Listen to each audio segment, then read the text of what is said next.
Hemos llegado por fin. Hoy, especial de Halloween. Te reto a que escribas en los comentarios de qué crees que trata esta recopilación. Te juro que esta noche no te voy a decepcionar. Revisando comentarios de todo el año, este es el tema que todos esperan. Lo subimos antes para que lo escuches hoy y también mañana. Es hora. Apaga las luces o cierra los ojos. Ponte tus audífonos y que venga la oscuridad.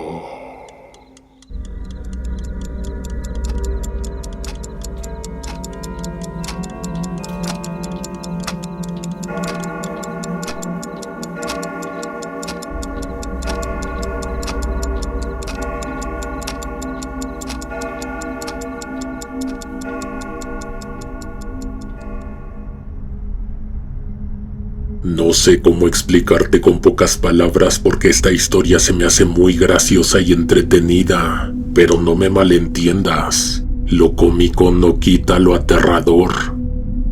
De hecho, es tan aterrador como solo la vida real lo puede ser. La historia que te voy a contar es real, pero nombres y lugares quedaron ocultos. Hace muchos años, uno de mis compañeros en la secundaria un día me preguntó si últimamente no había tenido un sueño raro. Yo casi no sueño, le dije, o tal vez nunca me acuerdo de mis sueños. Me dijo que él, su mamá y su hermana habían soñado lo mismo el fin de semana. Soñaron que estaban dentro de un horno, atrapados, pidiendo a gritos que los dejaran salir. De pronto escucharon un ruido como de algo que se deslizaba y entonces empezaba a salir el gas. El sueño era tan real que jura también haber percibido el olor a gas. Que antes de que la chispa encendiera la flama, vieron a una persona ahí con ellos, a un hombre que no reconocían de ninguna parte. La puerta del horno se abría a patadas y finalmente iban a poder salir, pero el hombre que estaba con ellos en el horno los abrazaba fuerte y no se los permitió. Cenaron pesado, le dije riéndome. Había otros compañeros escuchando nuestra conversación, pero yo me di cuenta hasta que uno de ellos me preguntó si de verdad no había soñado con eso. Porque ese fin de semana él también, su papá, sus tías y su hermana, que tenía como 4 años, habían soñado lo mismo. Incluso la niña de 4 despertó gritando, haciendo como que se ahogaba. Fue tan sonado que la maestra tuvo que suspender su clase para escuchar a los alumnos porque no se podían callar al respecto. Yo me sentía excluido. Era el único que no podía decir que había tenido ese sueño.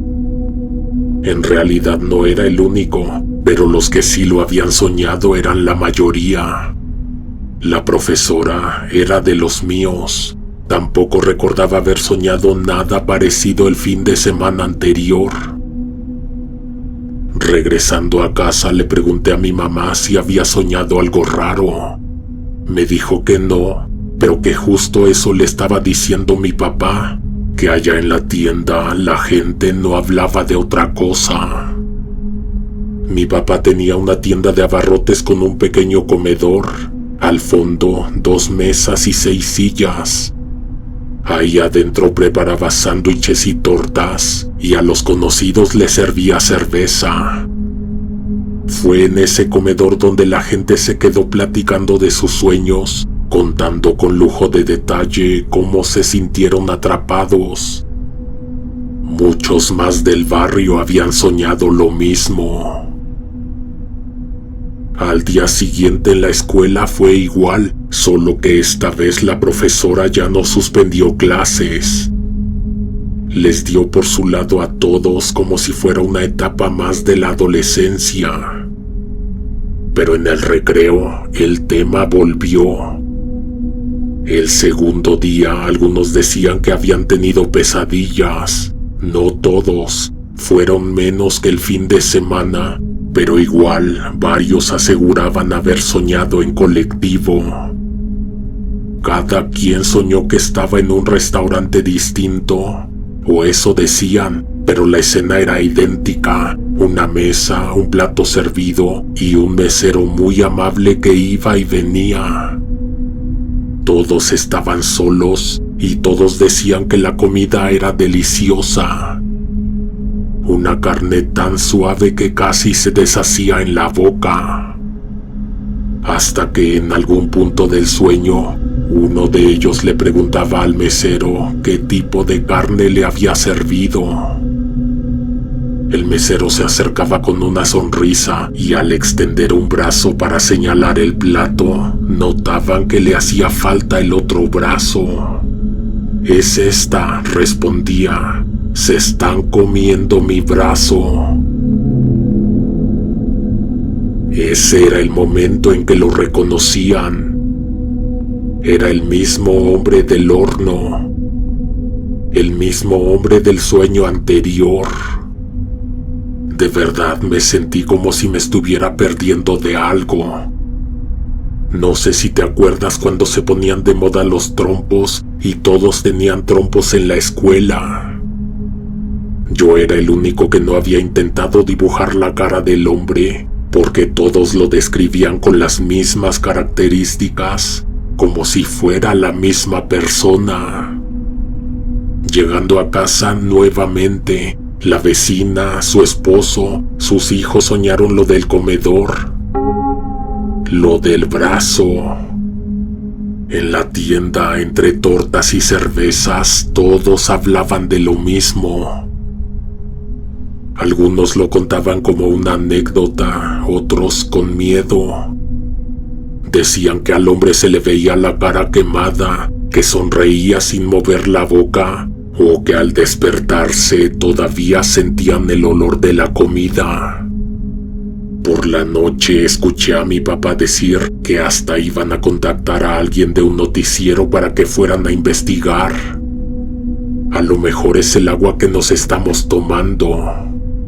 ¿Nos estamos tomando?, preguntó mi mamá. ¿Tú lo soñaste? ¿O tú?, me preguntó a mí. Los tres estábamos en las mismas. No nos invitaron a participar. ¿Qué era lo que ellos hacían que nosotros no? Porque a ellos los habían escogido. ¿Quién los habría escogido para empezar? Se habló de experimentos, de campañas de marketing, de algo en la comida, hasta de contaminación. Creo que alguien de un canal de noticias se puso en contacto para ir a entrevistar para la tercera noche, pero no volvió a suceder. Esto de los sueños se acabó para siempre. ¿Quieres saber por qué nosotros nunca soñamos con el colectivo? Porque nunca vimos la cara de aquel sujeto justo en la parte más horrible de la pesadilla. Porque nosotros no comemos tortillas. Se supo casi 12 años después. ¿Te gusta cuando eso pasa en las películas? Pues así pasó aquí. Transcurrieron 12 años en los que a la mayoría se les olvidó. No creas que como en las películas, siempre hay alguien que busca resolver el misterio. Un curioso tratando de identificar quién era aquel hombre en el horno. Al mes, ya nadie volvió a mencionar el tema.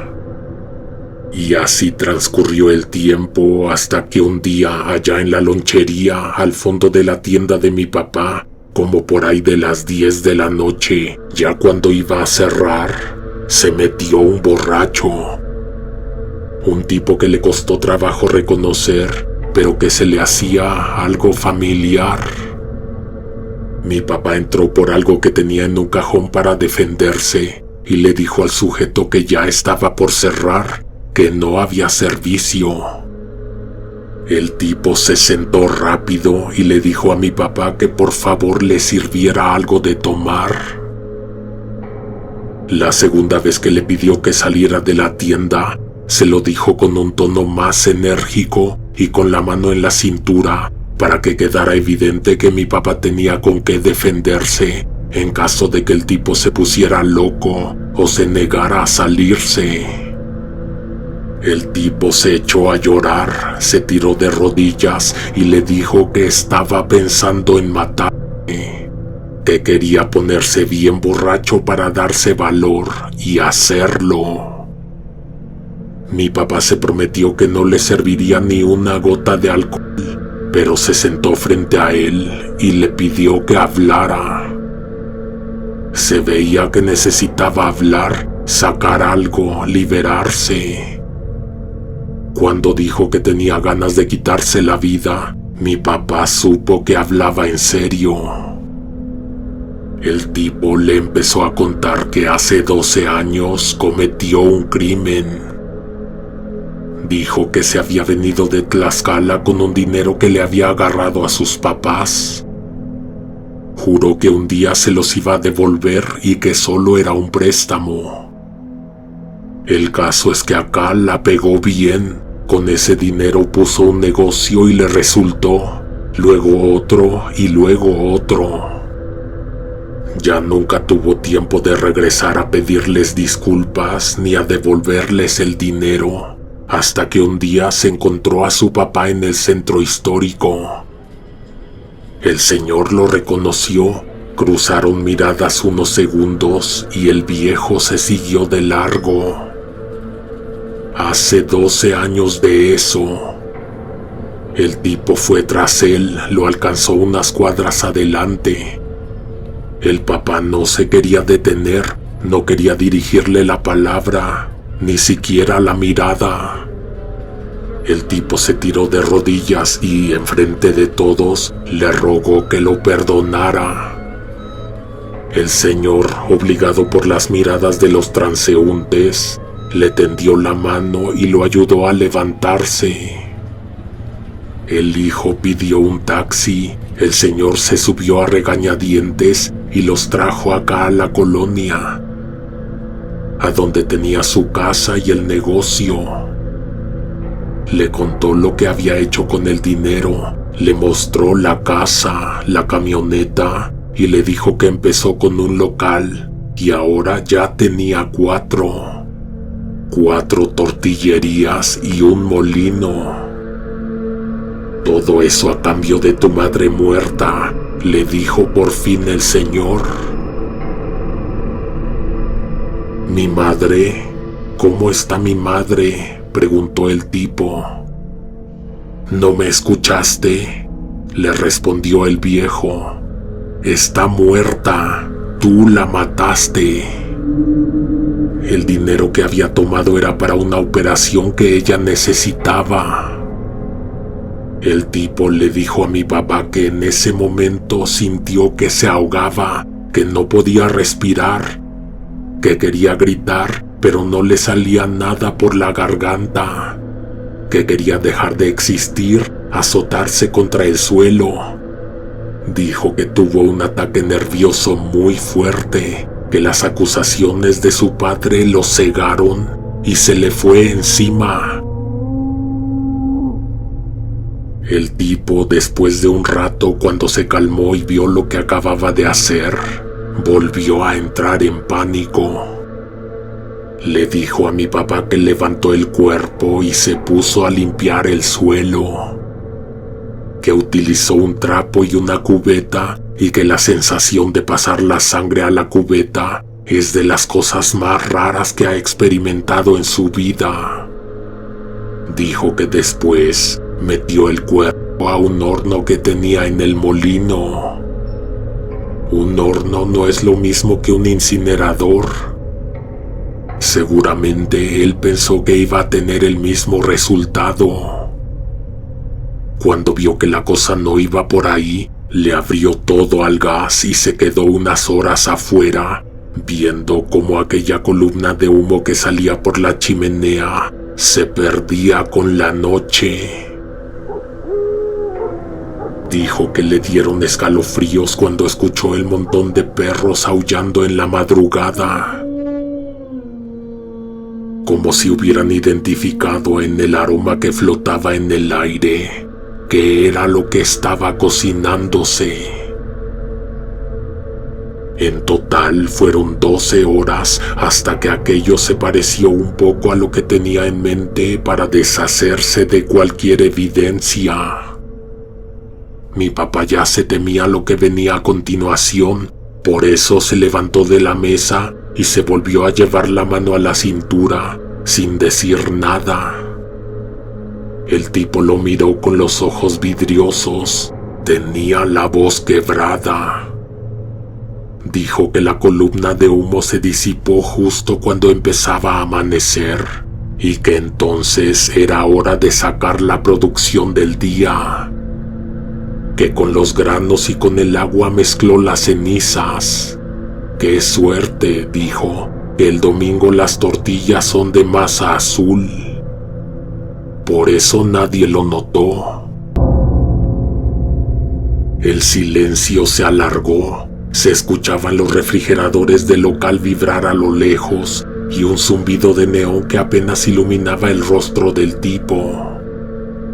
¿Eso hace cuánto fue?, preguntó mi papá. Hace 12 años. El hombre estaba arrugando una foto con su mano. Mi papá se la pidió.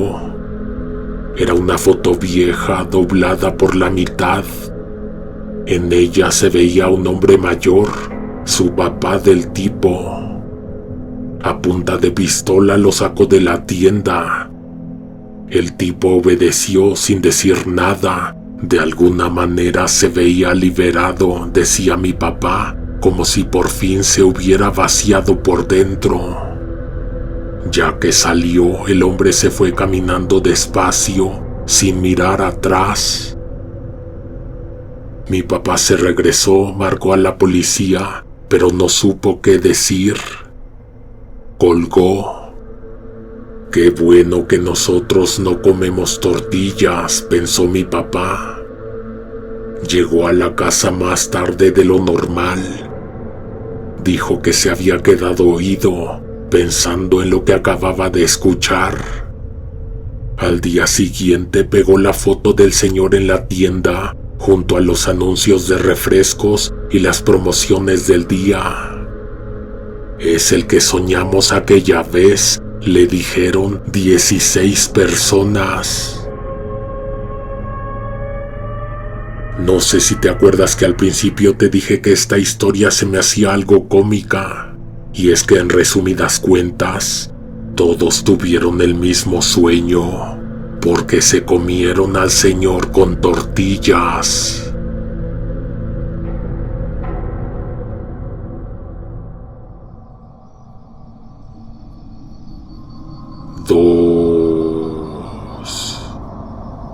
Justina venía de un mandado, venía por la Vizcaína, una calle que da al monte.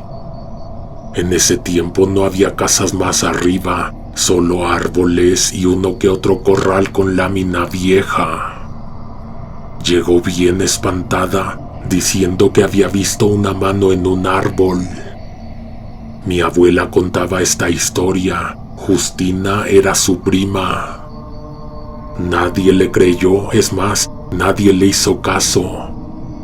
En esa casa las cosas urgentes eran otras: el agua, la comida, la leña. Lo demás, decía mi abuela, siempre podía esperar. La mamá y las hermanas de Justina estaban sirviendo la mesa, una mesa enorme de madera fuerte. 12 lugares, todos estaban sentados menos 2. Todos hablaban, se servían, se pasaban el pan, la salsa, el agua de sabor. Nadie le estaba poniendo atención a Justina. Mi abuela se sentó junto a ella y se dio cuenta de que la chamaca no había probado bocado. Mi abuela sí. Ella no se perdía una comida por tonterías de manos en los árboles. ¿Entonces viste una mano en un árbol?, le preguntó con curiosidad. Dice que en ese momento Justina la miró fijo y que se le encendieron los ojos. No de alegría, sino de algo más parecido al alivio. Por fin alguien la escuchaba. ¿Quieres verla?, le dijo. Mi abuela era desconfiada, no se metía en problemas, no se iba sola ni al molino si ya estaba anocheciendo, pero esa vez algo la intrigó. Convenció a uno de sus hermanos de acompañarlas. Se llevaron un machete por si le salía un animal y se fueron por la Vizcaína, subiendo por la vereda hasta donde estaba el árbol. Cuando llegaron ahí, efectivamente estaba la mano de la que había hablado Justina. Una mano clavada en el tronco, todavía fresca.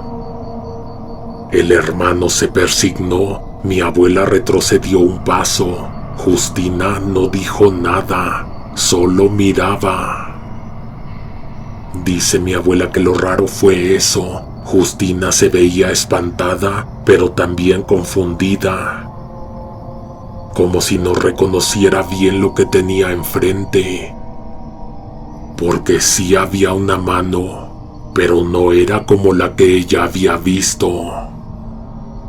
Sucedió que habían mandado a Justina al pueblo de Santa Elena a dejarle un dinero a una comadre de su mamá.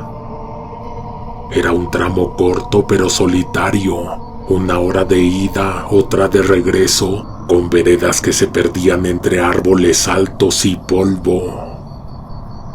De regreso, porque esa parte es de subida si vienes de Santa Elena, se sentó en un tronco a descansar un poco.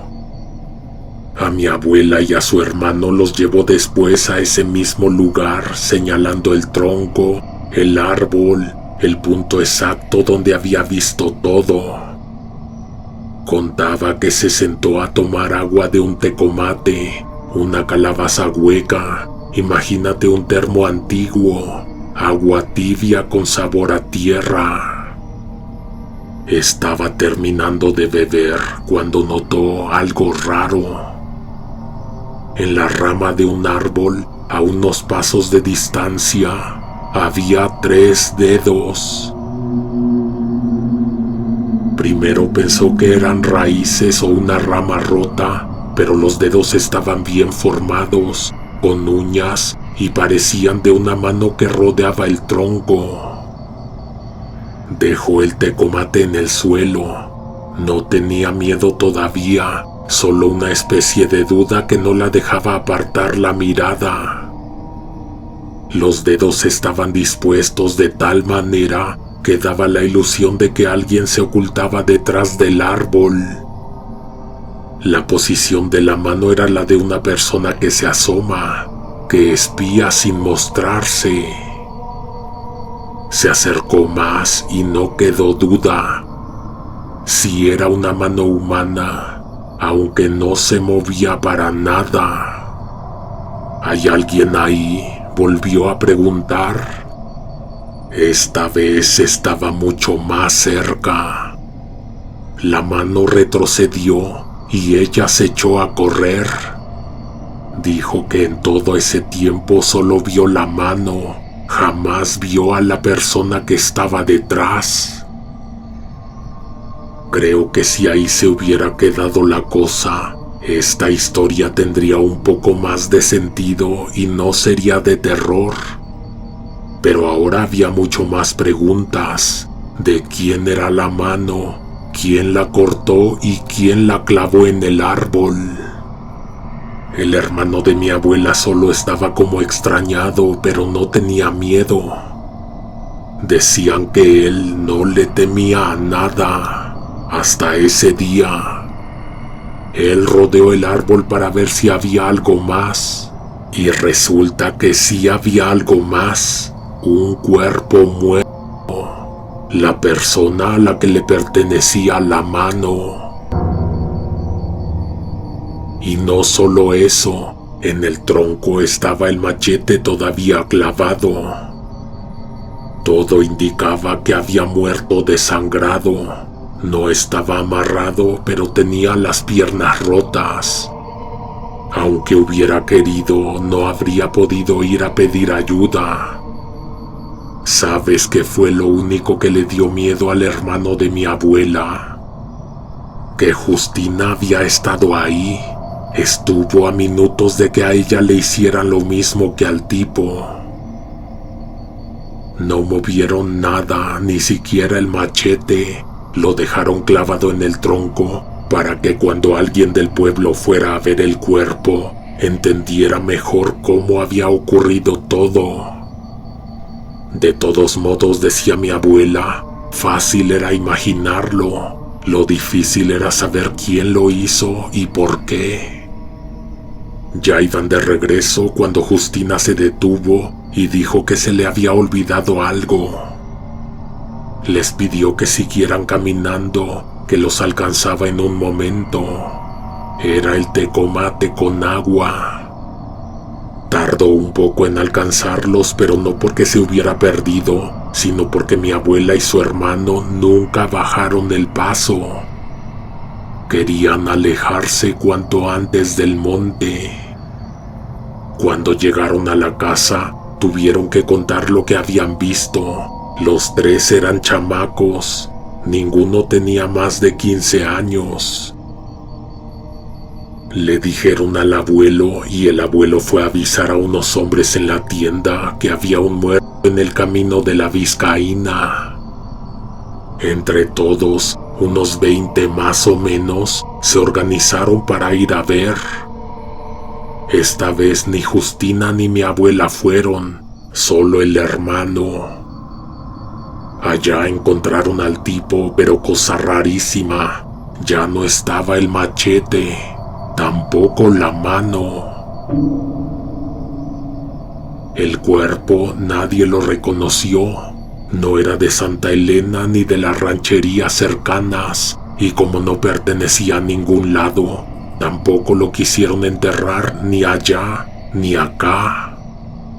Cavaron un hoyo a unos 40 metros del árbol y lo echaron ahí, así, sin nombre, con una cruz improvisada.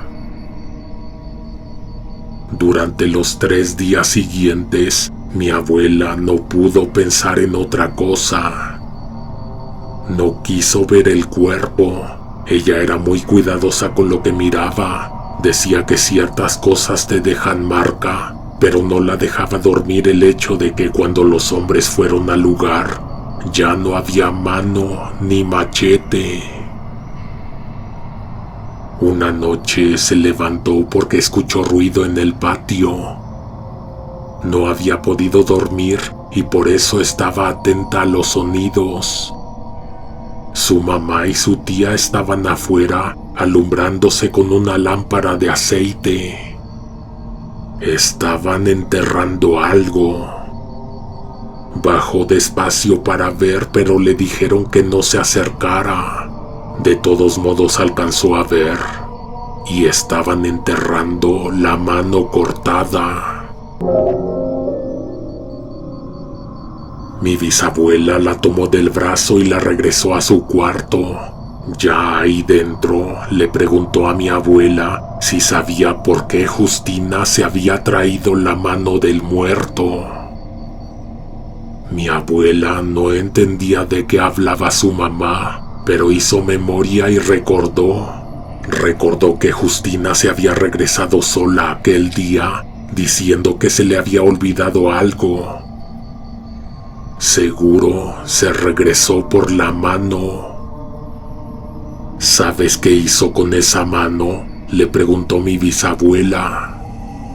Se la estaba comiendo, le respondió. Le comió 3 dedos. A Justina la encerraron. La castigaron como por 3 meses. Y no era para menos. Mi bisabuela decía que una chamaca que hacía algo así debía estar encerrada en una institución. A decir verdad, Justina se salvó de que la internaran porque mi abuela guardó un secreto. Lo guardó muchos años. Resulta que un día fue a verla. Le dio lástima que no la dejaran salir ni a que le diera el sol. Decían que la reclusión la iba a curar de lo que había hecho. Mi abuela se acercó despacio a la puerta del cuarto donde la tenían. Pegó el oído a la madera. Según ella no hizo ruido, pero Justina sabía que estaba ahí. Lo primero que preguntó fue si sabía qué día la iban a dejar salir del encierro. Mi abuela guardó silencio y dijo que esperaba que pronto. Entonces Justina se acercó también, apoyada del otro lado. Le dijo casi en susurro que ya se acordaba de lo que había pasado aquella tarde. Yo lo maté, dijo. Yo le corté la mano. Contó que ese hombre la había estado siguiendo desde Santa Elena, que cuando se tomó un tiempo para descansar, dejó de verlo, pero de pronto apareció ahí detrás del árbol, seguía acechándola, que tenía rato espiándola, que cuando Justina se acercó a preguntar si había alguien, él se le fue encima. Mi abuela le preguntó cómo era eso posible, que de dónde había sacado el machete. ¿De dónde?, le respondió Justina. Pues tú lo traías. Ahí fue cuando mi abuela recordó. Todo le vino de golpe. No habían mandado a Justina a dejar el dinero a Santa Elena. Habían mandado a mi abuela, pero como a ella no le gustaba ir sola, le pidió a Justina que la acompañara. Antes de salir, mi abuela tomó el machete por si le salía algún animal. Iban juntas, pero de alguna manera no supieron explicar cómo. No se acordaban. Lo recordaron mucho después. Mi abuela me dijo que nunca se lo contó a nadie por miedo a que las fueran a internar juntas, pero que sabe que lo que enterraron en el patio era la mano, y que cuando se acuerda de la mano le llega un sabor extraño a la boca. Le viene a la mente la sensación de morder piel, carne y hueso, como si ya antes hubiera comido carne humana.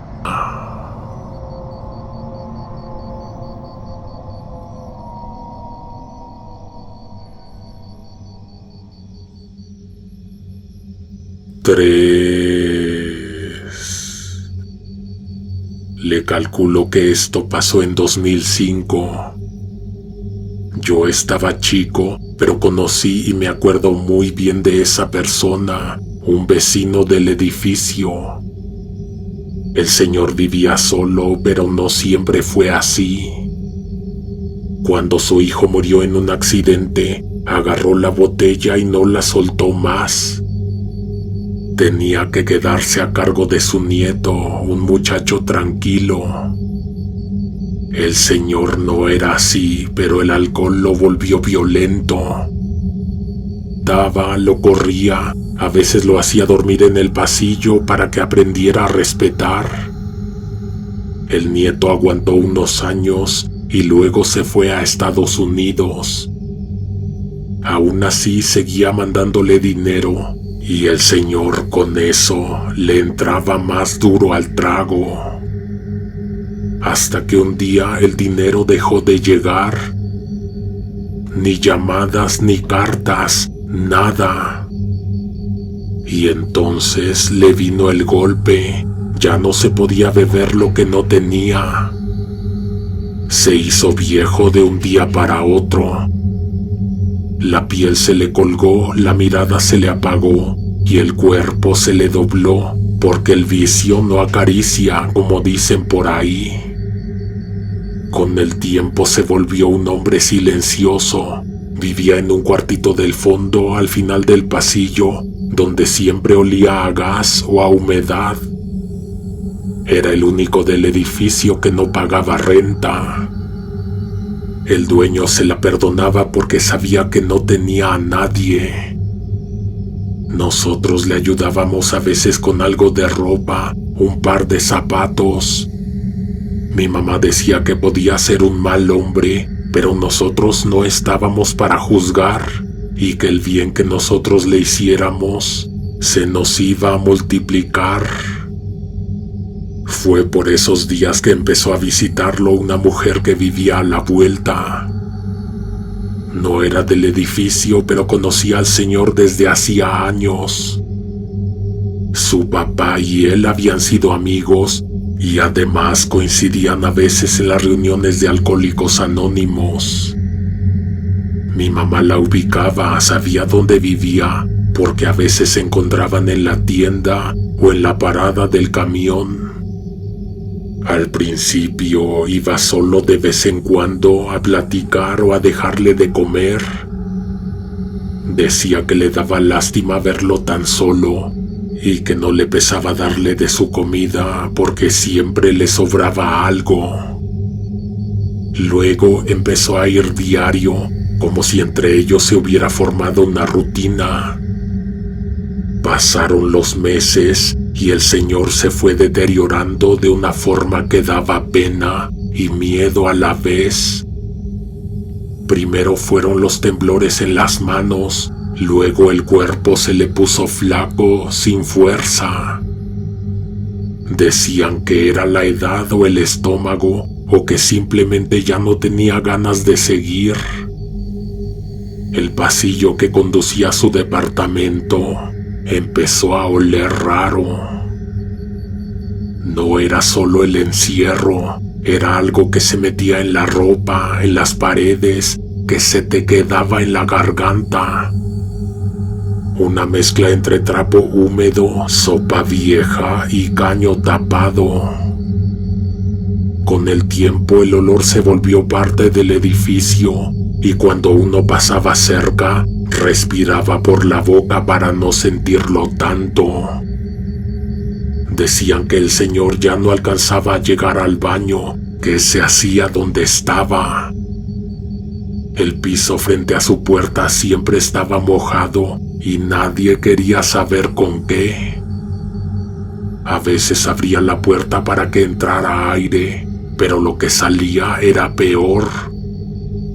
Un vapor caliente, un tufo agrio. La ropa que colgaba afuera tenía manchas, algunas cafés, otras amarillentas, todas con un olor ácido. Cada prenda parecía guardar un pedazo de cuerpo enfermo.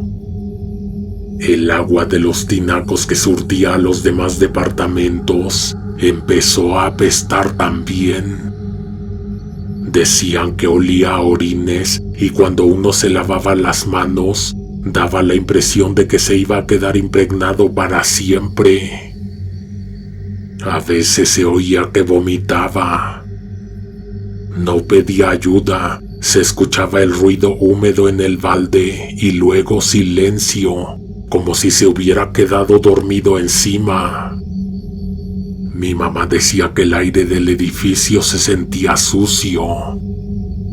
La mujer seguía yendo, la vecina de la vuelta. Decía que iba para ayudarlo a limpiarse, a cambiarle la ropa y a darle de comer, y aunque a veces le hacía el aseo, seguía oliendo siempre igual. Ella misma salía con la cara brillante, el cabello pegado por el sudor, con las manos temblorosas, y aún así regresaba al día siguiente. Un día no se escuchó nada en la madrugada. Ni la tos, ni los pasos, ni las arcadas, ni las descargas en la taza, ni la puerta que solía chirriar al abrirse. La vecina de a la vuelta fue la primera en entrar. Dijo que lo encontró en la silla con los ojos entreabiertos, el cuerpo tibio todavía y la boca con espuma seca en las comisuras. Cuando el señor murió, nadie quería entrar a su cuarto. El olor salía por el pasillo como una ola caliente.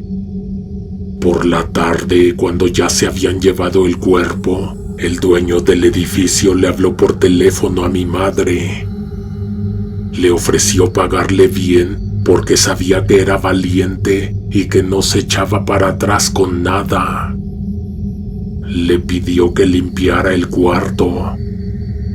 Le dijo que nomás era sacar las cosas y dejar todo cerrado, que no tardaría mucho.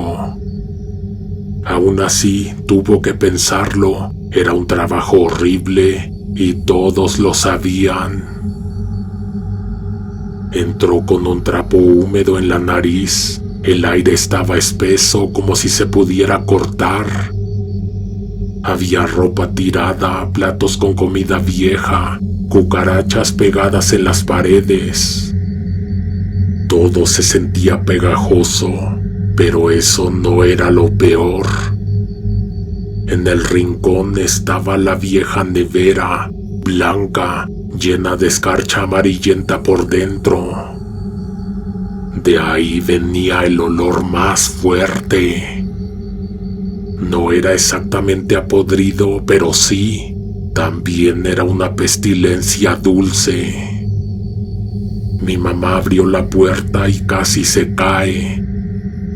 Adentro había varios recipientes, todos con comida, pero nada se reconocía bien.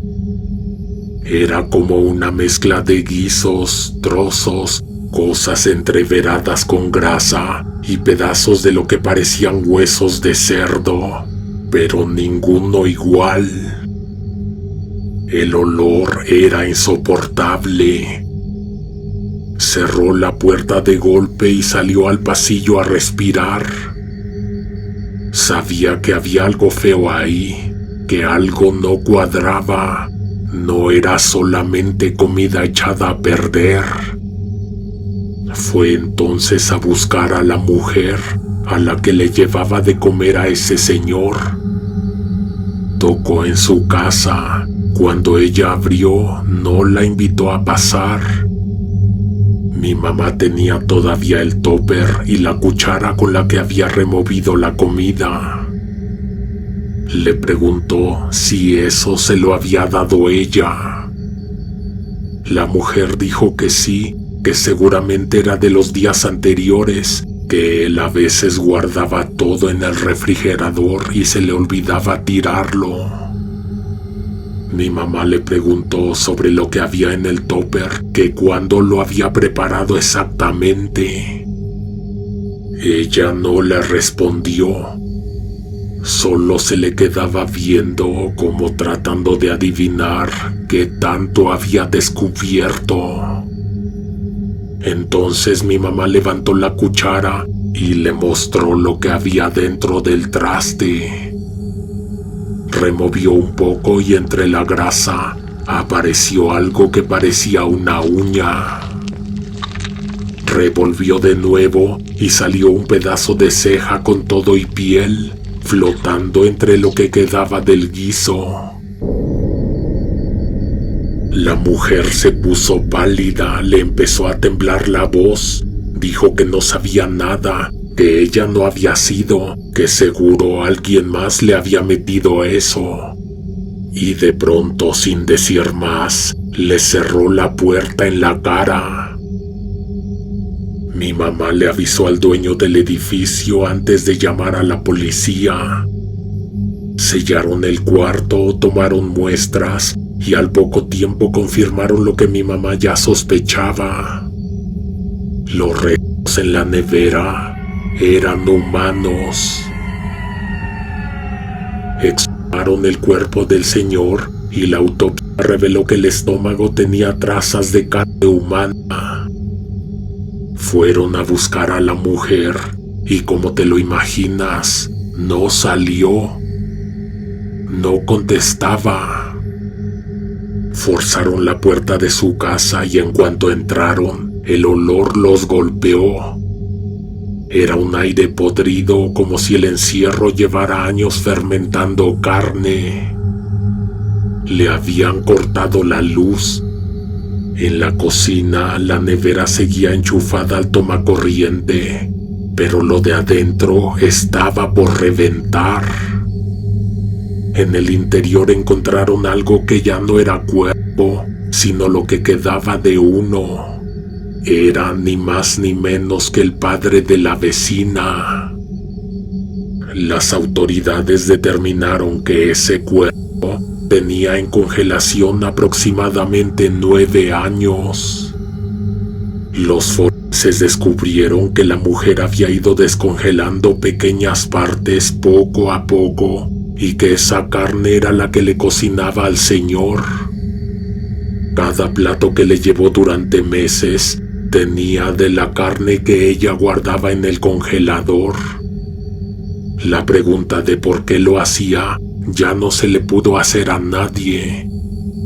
Sin embargo, la mujer, antes de desaparecer, dejó una nota en el refrigerador. Ella sabía bien que la iban a ir a buscar. La nota decía que ambos hombres eran amigos de borrachera y que cuando ella era muchacha, los dos le hicieron lo mismo. Habían abusado de ella. Ni fecha ni despedida, solo esta frase que demostró a todos que había sido por venganza.